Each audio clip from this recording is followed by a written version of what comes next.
Okay, so I'm going to try calling this number, even though it doesn't appear on the phone. 0101 614560. Let's see if that works.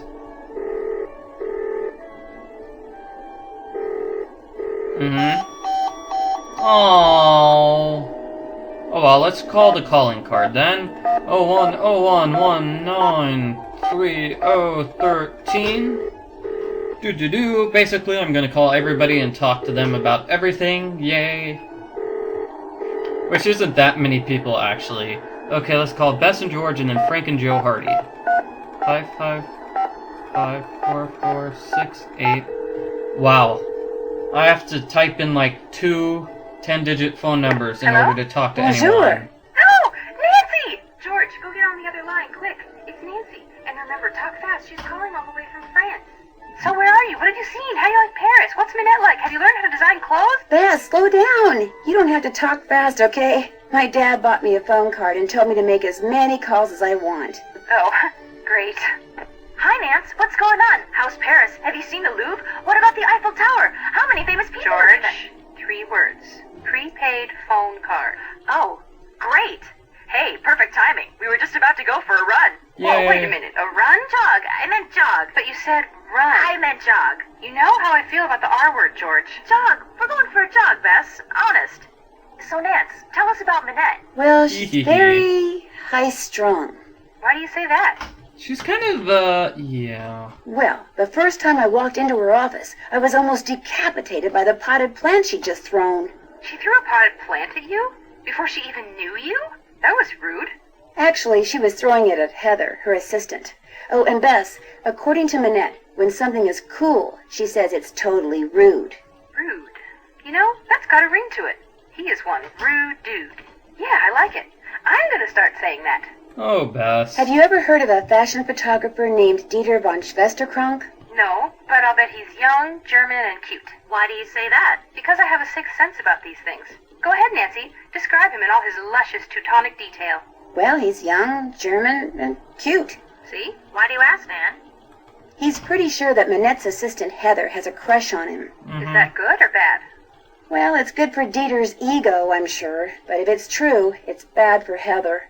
He couldn't care less about her. He'd better be careful, Aww. or her crush could turn into something a little less harmless. Poor Heather.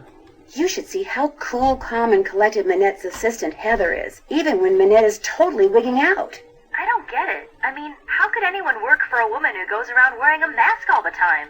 Apparently, Minette has fired 3 other assistants in the past 5 months alone. Yeah. Sounds like Heather is quite the survivor. Or maybe she's the reason the others didn't survive. Ooh, good point. Don't turn your back on her, Nan. She may end up sticking a knife in it. Interesting. Someone has been sending Minette threatening letters. I Yeah. mean, someone's been threatening her life?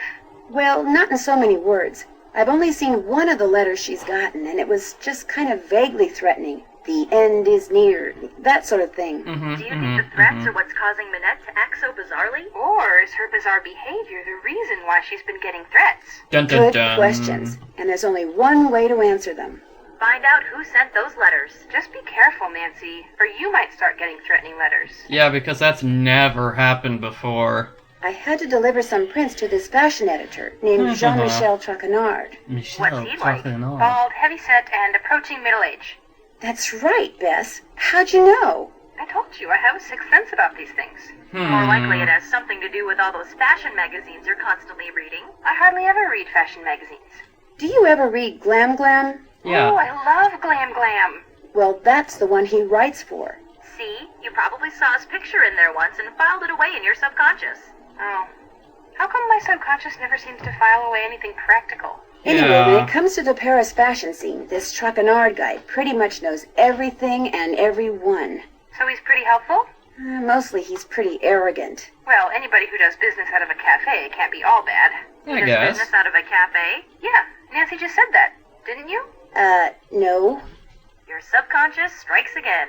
Dang, am I good or what? Hee. I told you guys before I left that I'd be rooming with Jing Jing Ling, right? You mean, you really are? Yes. We thought you were kidding. What's she like? Well, She's very nice, down to earth, bubbly, outgoing, Mhm. just a regular person. Wait a minute. I'm all those things. How come I'm not a famous model? Well, let's see. I was kidding, George. Ha ha ha. I called Minette's rival, Hugo Butterly. And? Well, he's definitely capable of sending Minette those threats. But he makes such beautiful clothes. Believe me, he's got a mean streak in him a mile wide. Yeah, Great. he's I not finally very found a nice. designer whose clothes look terrific on me, but by the time I get a job and make enough money to be able to afford them, he'll be in prison designing license plates instead of capris. So I guess Hugo is a suspect. Guess I should get back to work. Have fun. Amusez-vous bien. Show off. Yeah, I guess that's supposed to be what they're hinting at. Okay, so I'll consider him a suspect. Do-do-do-do-do.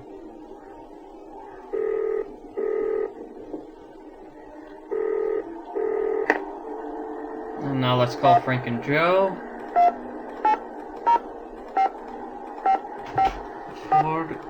4865. Oh wow, it's 6 minutes into the video? 6.5? Hello? Hey, Joe, This it's video is Nancy. gonna be nothing Nancy? but Is phone it calls. true? I thought you were in France. I am in France. Frank, pick up the phone down there. It's Nancy Drew calling from France. Everything okay? Everything's great. Yeah. Hey, Nancy. Hi, Frank. Whoa, you sound out of breath. Not out of breath, out of shape. Me? Hey, you're the one who's been taking a break for the last 2 hours. Break from what? Carrying furniture upstairs. Carpet layers are coming to redo the basement tomorrow, so we gotta get everything out. And I use the term we loosely. Hey, I'm pacing myself here. You're in the kitchen eating jelly donuts, aren't you? Not anymore. I'm calling you from Oh, the boy. apartment where I'll be living while I'm here. Is it nice? It's great. It's in the Latin Quarter. I didn't tell you guys, did I? Tell us what? Who my roommate is. Is it somebody we know? Jing Jing Ling. Jing Jing Ling? The model? You're rooming with J.J. Ling, the famous Australian model? Yep. Put her on. Joe, just calm down. I'm calm. I'm very calm. I'm completely calm. I just want to say hi, that's all. Put her on. I can't put her on, Joe. She's not here. Sorry. Oh. Think maybe you could put her on later? Maybe later, yeah. Sweet. I Joe. finally met Minette. So what's she like? Very temperamental. It's like working around dynamite. One false move and she goes off. Mhm. And I mean she goes off. Is she talented? She thinks she is, I can tell you that. Yeah. Big ego? Huge. Self-centered? Totally. Oh boy.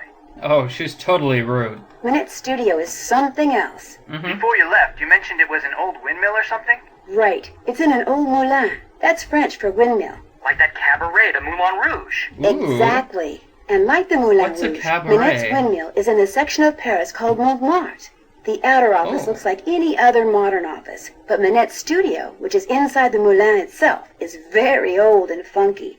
How long has she been there? Only about a year or so. It used to be some little old lady's home. Somebody used to live there? I'll bet she was a character. Parts of Paris are real quaint. Like you can buy stuff from these vendors in the park, but if you want to get a good deal, you have to haggle with them. Yep. Sounds like fun. Sounds like a pain. Oh, Frank, where's your spirit of free enterprise? What kind of stuff do they have, Nancy?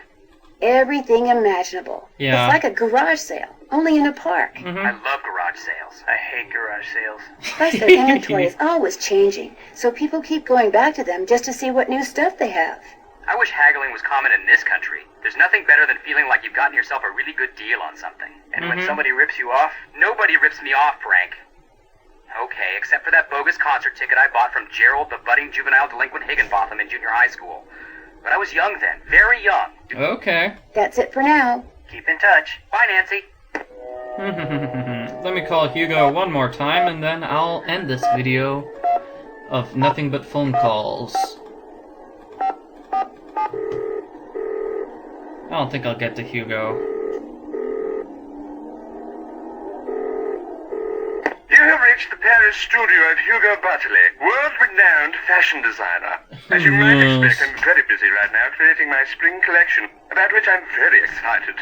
Regretfully, I'm far too busy to answer the phone, and as we all know, returning calls is such a bore. May I suggest you peruse my website, www.hugobutterly.mod, and use the link provided to contact me via email. In the meantime, my luscious fall line is in the stores, ready to be bought, worn, and enjoyed. Goodbye, then. Oh, okay. Well, enough for phone calls.